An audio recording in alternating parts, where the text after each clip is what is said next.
Après 3 ans à évoluer en Ligue 1, Nîmes Olympique vient de terminer 9e de Ligue 2.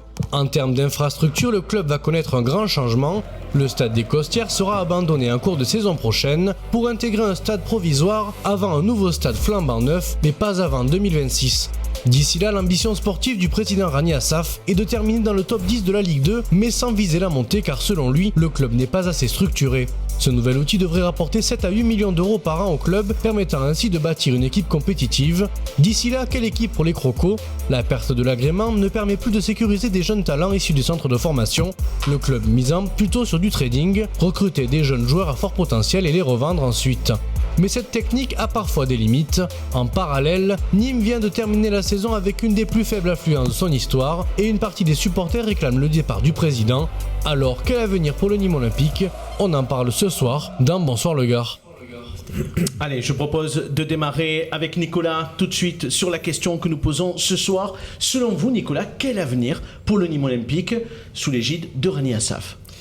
Alors, je lis pas dans les boules de cristal, par contre... Pas Madame Irma, pas encore. Non, pas encore Madame Irma, mais ce que je souhaite, à la fois en tant que gardois et supporter du Nîmes Olympique, c'est que cette équipe trouve un avenir durable avec des talents qui sont à l'image de ce territoire comme ils ont pu l'être dans le passé, parce que je crois qu'on a de glorieux exemples. Il faut bien reconnaître que depuis quelques années, et notamment grâce à l'investissement de Monsieur Assaf, le club a progressé.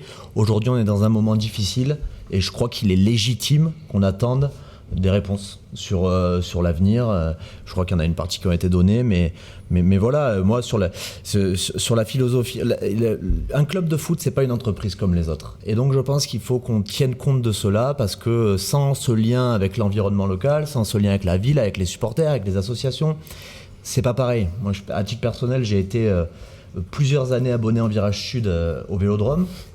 Je suis un vrai supporter de foot et très attaché à la ferveur populaire, à l'importance du peuple dans les stades.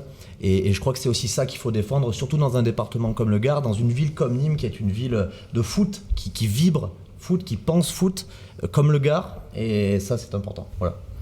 Guillaume, votre avis ce soir sur le débat qui est le nôtre autour de l'avenir du Nîmes Olympique ? Mais écoutez, l'avenir, il y a deux façons de le voir. Il y a les promesses de Rani Assaf, des promesses et un projet qui peut être intéressant. Il y a de bonnes idées, il y a des idées, on va dire, peut-être visionnaires. Après, c'est l'avenir qui nous le dira. Mais selon moi, selon nous, il y a un gros décalage avec la réalité aujourd'hui et la réalité du présent. C'est-à-dire qu'aujourd'hui, qu'est-ce qu'on a ? On a une situation sportive qu'on va dire à peu près moyenne. Voilà, on a une équipe avec des joueurs... On a un petit peu de mal à s'identifier à ces joueurs-là, et les seuls avec qui on pourrait s'identifier, ils vont certainement partir. Peut-être qu'on en saura un petit peu plus tout à l'heure, notamment Briançon et Martiez. Qu'il n'y ait plus de joueurs, parce que club dans l'équipe. Ouais, parce que le Nîmes Olympique, c'est quand même un ensemble, c'est une osmose, et c'est des joueurs sur qui on peut s'identifier. Le meilleur exemple, c'est Renaud Ripard, voilà, et qui est parti, voilà, malheureusement. Donc voilà, on a une situation sportive qu'on pourrait qualifier de moyenne. Voilà, un centre de formation qui paraît évidé aujourd'hui. Les partenaires, on n'a pas l'impression que ça pousse trop au portillon pour soutenir le club. Et surtout, on a un stade qui est vide, quoi. Voilà, du coup, on a un stade qui est vide. Vous devriez vous réjouir. Vous arrêtez pas d'appeler au boycott. Non, c'est pas vrai, c'est pas vrai. Faut être cohérent. Quand on appelle au boycott, vous devrez vous réjouir. On a appelé au boycott sur un match, deux matchs. Un peu plus quand même. Non, c'est 2 matchs cette saison. Enfin bref, voilà, le stade est vide. Vous êtes inquiet en tout cas. Si on se repositionne par rapport à la question de ce soir, oui, sur l'avenir, il y a de vraies inquiétudes. Vous y voyez des bonnes choses dans les projets, ou en tout cas vous identifiez des bonnes choses qui peuvent arriver, mais en tout cas à ce stade, la réalité semble indiquer le contraire. C'est ça, on a l'impression que je suis content de voir que vous avez maintenant des goûts de luxe, parce que finir 9e du championnat, c'est devenu quelque chose de moyen et problématique pour le Nîmes Olympique. Quand vous aviez connu pendant 30 ans le national et le bas de la Ligue 2. Ouais, mais alors en fait, c'est justement ça. C'est bien pour quelqu'un qui n'aime pas le luxe. À l'époque du national, pourtant, c'est bizarre, mais il y avait quand même quelque chose autour du club. Il y avait une âme autour du club. Il y avait, on allait en ville, à la terrasse des cafés, ça parlait Nîmes Olympique. Il se passait quelque chose, quoi. Aujourd'hui, on a l'impression qu'il ne se passe plus rien. Et en fait, on a une impression, c'est pas que les gladiators, c'est une impression générale au sein du public. On ne prétend pas représenter tout le public, hein, mais une impression générale dans le public qui, voilà, c'est une sorte de désamour progressif. Voilà, nous on parle, par exemple, voilà, on va parler à la terrasse des cafés ou au boulot, ou voilà, tout ça, la machine à café. Les gens, voilà, il y a un désamour. Les gens ont un désintérêt. Négative. Vous le ressentez. Mais peut-être que tout ça est lié à la base à toute la désinformation que vous avez alimentée autour du Nîmes Olympique. Et moi j'ai eu le tort, et je l'ai dit l'autre fois à la conférence de presse, j'ai eu le tort de vous laisser le champ libre pour raconter des balivernes et... les balivernes, si elles servent à quelque chose, au moins à ce que vous puissiez vous exprimer. Vous dites, il y a des promesses et la réalité. Alors, je vous le dis concrètement. Dites-moi, qu'est-ce que dans la réalité, aujourd'hui, vous fait croire qu'en fait, l'avenir de Nîmes Olympique comprend, mais vous dites, il nous fait des promesses, il ne les réalise pas. Non, les pelleteuses qu'il y a aujourd'hui. J'ai pas dit que vous les réalisiez. Aujourd'hui, les pelleteuses, quand vous passez à Vignolles, elles sont là ou elles sont pas là, les pelleteuses? J'ai l'impression qu'aujourd'hui, le club prend une autre pente. Voilà. Aujourd'hui, la situation actuelle. Alors, c'est vrai qu'il y a des pelleteuses, il y a tout ce que vous voulez, mais pour l'instant, les résultats sportifs, c'est juste à la fin de la journée qu'on a le sentiment que ça vous inquiète. C'est ce laps de temps que le nouveau stade sort, on a le sentiment que c'est ces 4 ans qui on a l'impression qu'en fait, pour l'instant, il y a un Eldorado qui est le nouveau stade et que tant qu'il ne sera pas sorti de terre, il ne se passera plus rien. En fait, c'est vrai. Mais il se passe beaucoup de choses. Les résultats sportifs n'ont jamais. Les résultats sportifs au niveau olympique. Peut-être qu'on est excessif en parlant de mort du club, peut-être. Mais en tout cas, on a vraiment c'est bien de le reconnaître. Félicitations. En tout cas, on a l'impression au moins d'être dans le coma, quoi. Voilà. Au moins d'être dans le coma et on ne sait pas quand est-ce qu'on va en sortir. Aujourd'hui, on a l'impression qu'il ne se passe plus rien. Alors Guillaume, ce qu'on va faire, Corentin, merci.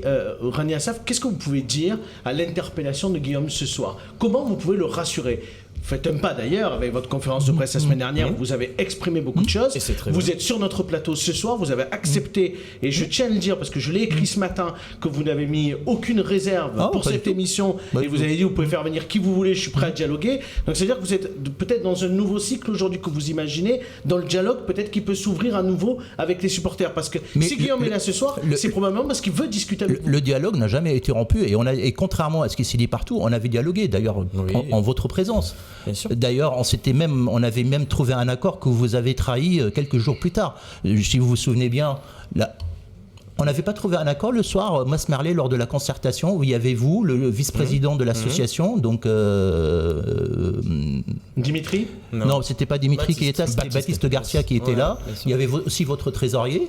Et on s'était mis d'accord, il y avait une de votre grande demande, et qui était juste, c'était de dire qu'il fallait revoir les tarifs en Est, et on s'est engagé à baisser les tarifs en Est, et vous êtes engagé à ne plus allumer aucun fumigène dans la tribune, ce soir-là. Il y avait des témoins. Pour le match suivant Non, pas que pour le match suivant, pour le reste de la saison. Sauf qu'il y a eu des fumigènes le match après. Et nous... Moi, je ne me suis pas engagé à plus jamais allumer de fumigène, moi, personnellement, j'en allume pas. Et du coup, le lendemain matin, on a appliqué notre côté de l'accord, et au match suivant, qu'est-ce que vous avez fait? Vous avez craqué. Donc, vous n'avez pas respecté l'accord que vous avez pris. Alors, soit si vous dites que ni vous, ni le vice-président de l'association ne respectent... Donc, à ce moment-là, on ne sait plus qui dirige chez vous.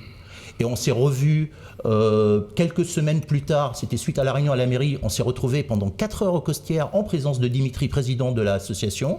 Il y avait vous, il y avait une troisième personne qui était là, un barbu, je ne sais plus qui c'était. J'y étais pas moi. Voilà. Et on avait discuté, il y avait aussi avec nous Philippe Gass, en fait, qui gère aujourd'hui la communication du club.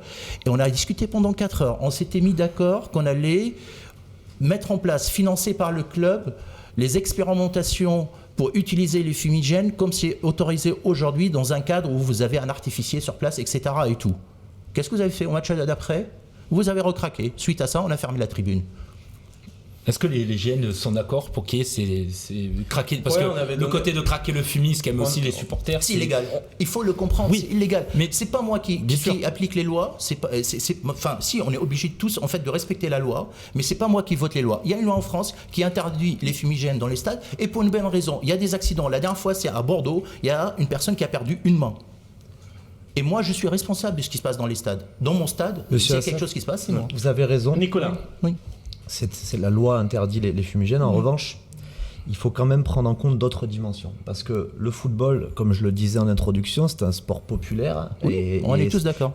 Cette dimension-là doit être préservée. Et une des conséquences de cette dimension-là, c'est que dans les stades, notamment les jeunes, trouvent un exutoire, un moyen d'expression qui est indispensable au bon fonctionnement social. Ça, oui, mais les stades ne peuvent pas être une zone... Juste pour terminer mon propos... Je comprends la responsabilité d'une gestion et donc le problème du droit. Mais on ne résoudra pas ce problème-là, on le résoudra nulle part parce que ça fait partie du jeu, entre guillemets. Et que ça fait partie du jeu à Marseille, ça fait partie du jeu. Il y a des clubs de Ligue 1 qui acceptent. Mais vous pouvez pas le dire. Oui, des clubs. Regardez ce qui se passe dans la Ligue 1 aujourd'hui, c'est une honte. Oui, Saint-Etienne, ils se retrouvent à huis clos, mais les clubs sont quand même au courant, puisqu'ils ne rentrent pas mille fumigènes comme ça. Regardez l'image qu'on renvoie aujourd'hui de nos championnats. On est la risée du monde entier. J'étais il y a quelques semaines voir un match en Turquie. Prenons l'exemple, c'était d'ailleurs le derby, c'était Fenerbahçe contre Galatasaray. Stade plein. Le derby entre les deux clubs de la capitale. Pas un incident, pas un fumigène dans le stade. Pourquoi ? Les Turcs, après ce qui s'est passé en 2016 et les sanctions qu'ils ont eues, ils ont créé un système, on peut passer là-dessus, ça s'appelle Passo League. Chaque personne qui rentre dans le stade a une carte avec sa photo. Moi qui y étais, j'ai dû faire ma carte, aller retirer, montrer mon passeport et retirer une carte éditée par la Ligue de football turc où il y a ma photo dessus, où je rentre dans le stade identifié. Depuis ce jour-là, ils n'ont plus aucun problème dans les stades turcs. En France, c'est une idée que vous aimeriez reproduire. Et vous voyez les images en Allemagne, en Grèce, en Pologne, les virages sont enflammés, quoi. Enfin, et partout en France, les virages sont enflammés. Nous, notre tort, peut-être, on crame des fumigènes, ça nous arrive. Pas mais on ne peut pas mettre l'ambiance et choses sans cramer des fumigènes. Je pense qu'on a une utilisation raisonnée. Mais c'est interdit. Parce que nous, si on le voulait, on pourrait cramer à tous les matchs. Et puis voilà. Mais non, on se dit, regardez. Est-ce qu'on peut mettre l'ambiance à craquer des fumis ? Mais voilà, ça fait partie d'une culture ultra. D'accord, je suis désolé, ça fait pas. Un artificier qui serait avec vous. Est-ce que c'est quelque chose qui peut être envisageable ? Guillaume, on est dans une démocratie. On est d'accord ? On est dans une démocratie en France. Le mode de fonctionnement normal dans une démocratie, c'est de respecter les lois. La base d'une démocratie, c'est de respecter les lois. Et quand on n'est pas d'accord avec les lois, on fait en sorte que les lois soient modifiées. Pour modifier la loi, qu'est-ce qu'on fait ? Créer un parti. Vous, les ultras, comme ils ont fait. Vous aviez par exemple... Vous avez l'association nationale des supporters. Mais créez un parti. Gagnez des élections. Gagnez des élections. Faites passer des députés et faites modifier cette loi. Regardez. Ça va prendre du temps, hein. Regardez, il y a eu un exemple il y a quelques années, c'était en Suède où il y avait des gens qui n'étaient pas d'accord sur les lois sur le piratage, etc. Ils ont créé le fameux parti pirate dont l'objectif avoué c'était de dire il faut que la copie de film, la copie de musique et tout soit autorisée de manière libre sur Internet. Pour pas qu'on centre le discours et la discussion uniquement sur les fumigènes, est-ce qu'il y a peut-être d'autres choses que vous vouliez aborder, Guillaume ? Je voudrais juste quand même poursuivre cet aspect démocratique. L'aspect démocratique, les supporters aujourd'hui, la démocratie elle est bafouée pour les supporters. Moi, jusqu'à preuve du contraire, je n'ai jamais enfreint la loi dans un stade. Jusqu'à preuve du contraire. Par contre, aujourd'hui, je suis interdit de stade. Je suis interdit commercialement de stade. Voilà. Je suis ni allé en garde à vue, ni passé devant un juge, et pourtant je suis interdit de stade. Alors il a une interdiction commerciale de stade. La loi elle a bon dos, quoi. Voilà, la loi on va laisser monsieur Assaf. Il y a de belles images de toi en train de m'insulter, mais bon, passons dessus, c'est pas très grave. Je les ai jamais vues ces images. J'ai jamais eu l'occasion de me défendre. Il y a une plainte qui est déposée, il y a une enquête policière en cours. La démocratie, c'est ça aussi, c'est de pouvoir se défendre. L'état de droit, c'est de pouvoir se défendre. Et aujourd'hui, les interdits de stade ne peuvent pas se défendre. Si ça n'a pas été le cas, tu seras convoqué à mon avis prochainement dans le cadre de l'enquête. Il y a une enquête, il y a une plainte qui a été déposée. Peut-être pas effectivement, parce que l'objectif ce soir c'était peut-être de renouer le dialogue aussi, et notre envie ce soir c'était pas de se dire uniquement les choses négatives, c'est aussi de dire de quelle façon, parce que je pense que Guillaume et les groupes de supporters ont envie probablement de retourner au stade la saison prochaine, et monsieur Assaf, vous avez pas vous envie qu'il y ait des fumigènes, ça on l'a bien compris, mais en même temps il y a peut-être une capacité à trouver en tout cas un premier terrain d'entente pour vous permettre à chacun peut-être de renouer au moins le dialogue et de permettre d'aller un petit peu plus loin dans les prochains jours. Le terrain d'entente parce que les joueurs en ont besoin, monsieur Assaf. Oui, on en est bien conscient. Le terrain d'entente, il est simple. Je ne demande qu'une chose, le respect de la loi et rien que la loi. Le respect de la loi, à partir du moment où la loi est respectée, vous avez le droit de faire tout ce que vous voulez d'autre dans le stade. On est sûr de ça ? On est certain. On est sûr de ça. Oui, Donc s'il n'y a plus de fumigène, ça veut dire qu'on peut chanter ce qu'on veut, ça veut dire que Attention. on a une liberté d'expression. Attention, les chants, Ouais. pas de chants xénophobes, pas C'est dans le genre, d'injures. ça Non, là, par contre, par contre, Oui. je voulais rebondir là-dessus parce qu'il y a eu un communiqué après le match de Dunkerque, après le match, Oui. voilà, dénonçant des chants xénophobes. Ah oui, il y en a eu. En fait, on a été De mal notre part. De Ah bah notre non, part. parce que c'était pas Alors vous. vous pouvez nous Mais j'ai pas dit reprocher que- tout ce que vous voulez. Attention, attention, Mais alors ça- attention, on n'a jamais dit que c'était les GN. Il y a eu des chants xénophobes qui sont partis de la tribune sud et on a été condamné à une amende d'ailleurs de la Ligue là-dessus. Mais effectivement, Et les GN se trouvaient Ouais, en ouais, tribune ouais, nord. On a d'ailleurs juste quelques On chants y est pour rien. quelques On y est chants pour de rien. supporters Ouais. qu'on voulait vous passer de samedi, vous montrer des images. Alors là, il n'y a pas d'insultes, je ne sais pas si vous avez vu ces images, monsieur Assaf. mais est-ce que vous avez vu les insultes qu'il y a eu après Alors, dans il y ces a eu images après, Voilà, on va pas donc il y a eu les diffuser. beaucoup d'insultes. Il y en a eu après, mais là c'était un chant de reprise des Gilets jaunes. Comment, quand vous voyez ça, là on a bien vu qu'il y a le sentiment évidemment d'améliorer les relations, mais comment vous réagissez C'est encore un épisode de leur. C'est leur moyen d'expression. Même si Rani ne le veut pas, nous on est là, bah, c'est un petit peu la réalité. Hein. Oui, vous On êtes ne là, voulait ouais. pas et Ouais. on est là. Mais Juste moi, pour- j'ai jamais dit que je voulais pas. Moi, je pense Bah, en si. fait le sujet et c'est interne à votre association. Vous avez un noyau dur de 20, 30 personnes, 40 personnes maximum. Il va falloir que vous régliez vos problèmes en interne, que ces 40 personnes, on comprenne une fois pour toutes qu'elles n'ont pas leur place dans le stade et Pour tous quelle raison les autres, ils sont vraiment les bienvenus. Pour quelle raison on n'a Parce pas que notre ces place personnes-là, elles sont tout le temps dans l'opposition systématique à l'ordre et à la loi. À l'ordre et à la loi. Et Ouais. c'est interdit d'être en opposition. En enfreignant la loi elle-même, oui, c'est interdit. Oui. Non mais attendez, on est dans l'opposition. Vous pouvez vous clamez opposer. tout le temps que le monde a changé, qu'il faut s'adapter. Bah non, nous on l'accepte pas. Voilà, on n'accepte pas que le monde a Ah, changé mais vous comme pouvez ça, ne pas dans l'accepter. cette direction, Mais- et on s'oppose. Voilà. Mais vous Après pouvez- peut-être que ça nous coûte cher de nous opposer, mais on Est-ce qu'on s'oppose. peut C'est comme s'opposer ça. sans insulter, sans craquer de fumier qui est Est-ce qu'on peut condition sine qua est-ce non qu'on peut pour- s'opposer sans enfreindre la loi? Oui, on peut. Ouais. Normalement, vous pouvez vous opposer sans et je pense que ce serait même beaucoup plus intelligent pour vous et votre message il sera beaucoup mieux entendu. Ouais. Moi, Si je, vous le moi, faites je suis pas sans- sûr non parce plus que vous respectiez la loi en me virant de stade. Voilà. Et si vous n'êtes pas machin, allez porter plainte et Mais c'est fait. voilà, On a fait appel à la CNIL, on verra ce Voilà, qu'il c'est en très résulte. bien.